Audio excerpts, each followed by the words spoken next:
একদিন একটি বাঘ একটি গরুর উপরে আক্রমণ করলো। সেই গরুটি প্রাণে বাঁচার জন্য তার সমস্ত শক্তি একত্রিত করে দৌড়াতে থাকলো।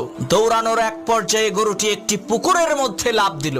ঘটনাক্রমে সেই পুকুরের মধ্যে কোনো পানি ছিল না, শুধু ছিল কাদা। এদিকে গরুর পেছন পেছন বাঘটিও সেই পুকুরের মধ্যে ঝাঁপ দিল। এতে করে গরু এবং বাঘ দুইজনেই পুকুরের কাদার মধ্যে গলা পর্যন্ত আটকে গেল। তখন বাঘ রাগান্বিত কণ্ঠে গরুকে বলে উঠলো, ওই হারামজাদা, তুই আর লাফ দেওয়ার জায়গা পাইলি না? তুই ডাঙ্গায় থাকলে তোকে না হয় একটু মজা করে খাইতাম, কিন্তু এখন তো তুইও মরবি, আমাকেও মারবি। তখন গরু বলল, বাঘ ভাই, তোমার কি কোনো মালিক আছে নাকি? তখন বাঘ বলল, আরে আহাম্মক, আমি হচ্ছি বনের রাজা, আমার মালিক হবে কে? তখন গরু বলল, বাঘ ভাই শোনো, তোমার মালিক না থাকলেও আমার কিন্তু মালিক আছে।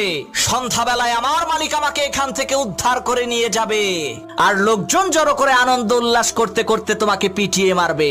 মনে রাখবা মুসলমান, তোমারও কোনো ভয় নাই, তোমারও একজন মালিক। একদিন একটি বাঘ একটি গরুর উপরে আক্রমণ করলো। সেই গরুটি প্রাণে বাঁচার জন্য তার সমস্ত শক্তি একত্রিত করে দৌড়াতে থাকলো। দৌড়ানোর এক পর্যায়ে গরুটি একটি পুকুরের মধ্যে লাফ দিল।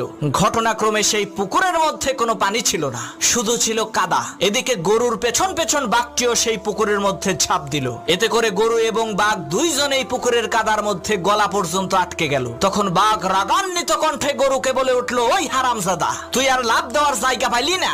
তুই ডাঙ্গায় থাকলে তোকে না হয় একটু মজা করে খাইতাম, কিন্তু এখন তো তুইও মরবি, আমাকেও মারবি। তখন গরু বলল, বাঘ ভাই, তোমার কি কোনো মালিক আছে নাকি? তখন বাঘ বলল, আরে আহাম্মক, আমি হচ্ছি বনের রাজা, আমার মালিক হবে কে? তখন গরু বলল, বাঘ ভাই শোনো, তোমার মালিক না থাকলেও আমার কিন্তু মালিক আছে।